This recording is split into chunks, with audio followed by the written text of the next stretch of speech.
truly incredible video. Just look at these plumes of smoke, as well as a massive blaze. This was a scene in Iran overnight after Israel struck nuclear and military facilities, as well as targeted key Iranian leaders. In fact, 3 of Iran's most powerful men were killed, including its highest-ranking military officer. Iran's supreme leader vowing to retaliate, and it seems that that's already begun. In fact, Israel's military says that it's currently intercepting drones launched from Iran. You see some live pictures right now over. This is CNN, where the tension is boiling over after Israel's massive airstrikes on Iran's nuclear and military sites. With key Iranian leaders killed, retaliation's already underway, and the U.S. wavering between denial and covert involvement, the stakes couldn't be higher. We've got an expert breaking down what's really happening behind the scenes. Let's break this down. Israel, where residents there have been warned to take measures as a state of emergency is in effect. Those residents preparing to shelter in place if necessary. Israel says that it has used over 200 jets to strike over 100 targets in Iran. Iranian media says that the strikes killed at least 6 Iranian nuclear scientists, in addition to the people we just mentioned. Earlier, Israel's ambassador to the UN told CNN that the strikes were an act of self-defense. Prime Minister Netanyahu was very clear.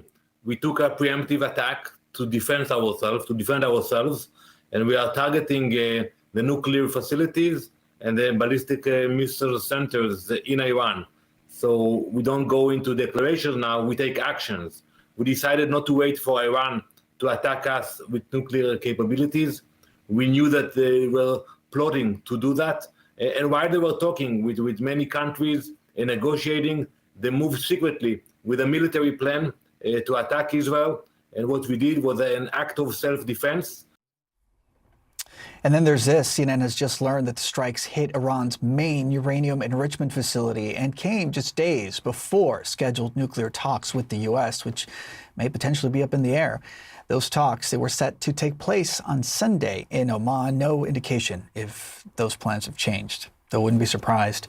Well, the U.S. has issued a security alert urging embassy employees and American citizens in Israel to shelter in place until further notice. This as Israel continues to launch strikes against Iran and Tehran begins to retaliate.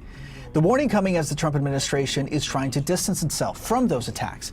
In fact, in a statement on X shortly after the first round of strikes, Secretary of State Marco Rubio stressed that Israel took, quote, unilateral action against Iran with no U.S. involvement. Rubio stressed that the administration's top priority is protecting the U.S. forces and the assets in place in the region.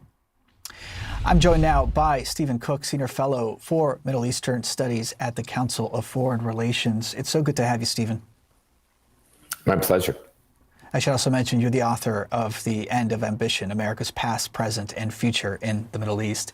Stephen, let's get straight to some of the comments that you may have just heard right now from one of my previous guests, Gideon Levy. And he told me that it was his opinion that he did not see Israel carrying out this level of attack without some form of approval from the United States. Now, this statement cuts through official denials to expose the deep, often hidden cooperation between Israel and the U.S., challenging the narrative of a unilateral Israeli strike. Now, bearing in mind what we just heard and what I just shared with the viewers right now that came from the Secretary of State, is stressing that this was unilateral action, where do you believe that the United States stands when it comes to this round of strikes?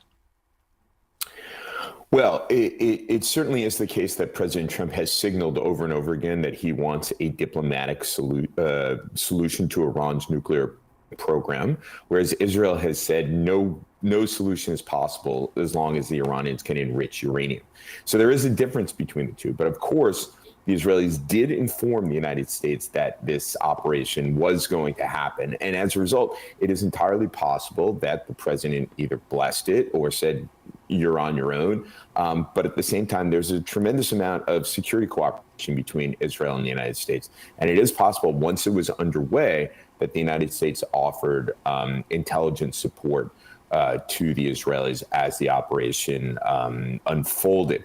Of course, when it comes to the defense of Israel, certainly the United States would be in the background providing support to the Israeli Air Force and Israeli forces as they contend with incoming drone strikes or ballistic. This highlights the precarious balancing act within U.S. leadership, either tacit approval or strategic distancing, revealing political chess that passengers on the global stage never fully see.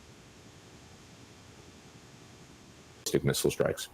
And in the days leading to these missile strikes, we know that President Trump, not just privately, but certainly publicly, said that he was hoping that there would be some restraint from Israel as these talks were ongoing. Now, to be clear, we don't have any indication that those plans have changed. But as I said a moment ago, we wouldn't be surprised if they do.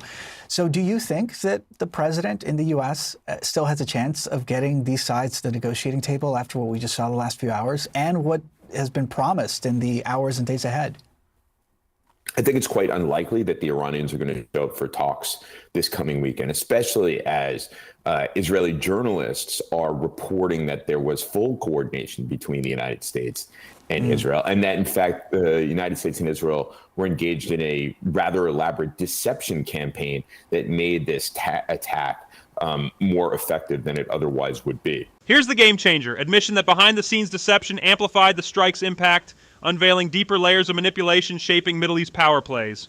But even so, even if it is the case that, as we know publicly, that the Trump administration is distancing itself from the attacks, it strikes me that the Iranians are going to be more concerned about retaliation against Israel, as well as threatened retaliation against the United States for Israel's attack, than they are going to be interested in negotiating a deal with the United States.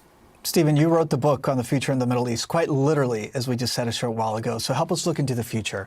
What does this conflict, this campaign, this war really look like in the next 24 to 48 hours for the people in Israel and those in Iran?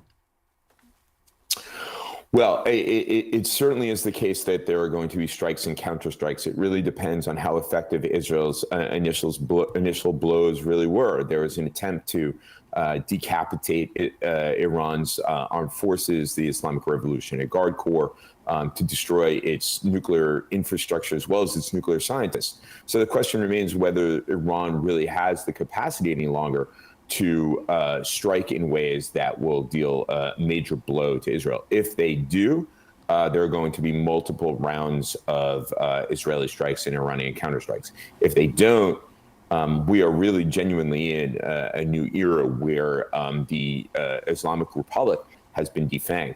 We really won't know that for the next couple of days or so, how the Iranians can respond and what the Israelis are going to do. But there is the real possibility that this has been a paradigm shift in the region, where Israel has done a tremendous amount of damage, not just to Iran's proxies, but to Iran itself.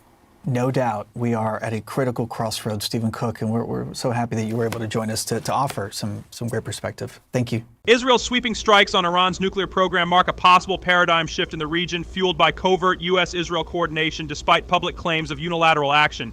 As retaliation looms from Iran with drones and missiles already launched, diplomatic efforts hang by a thread. This conflict not only reshapes strategic alliances, but challenges the facade of transparent diplomacy. Drop your take below on what this means for global peace and power dynamics.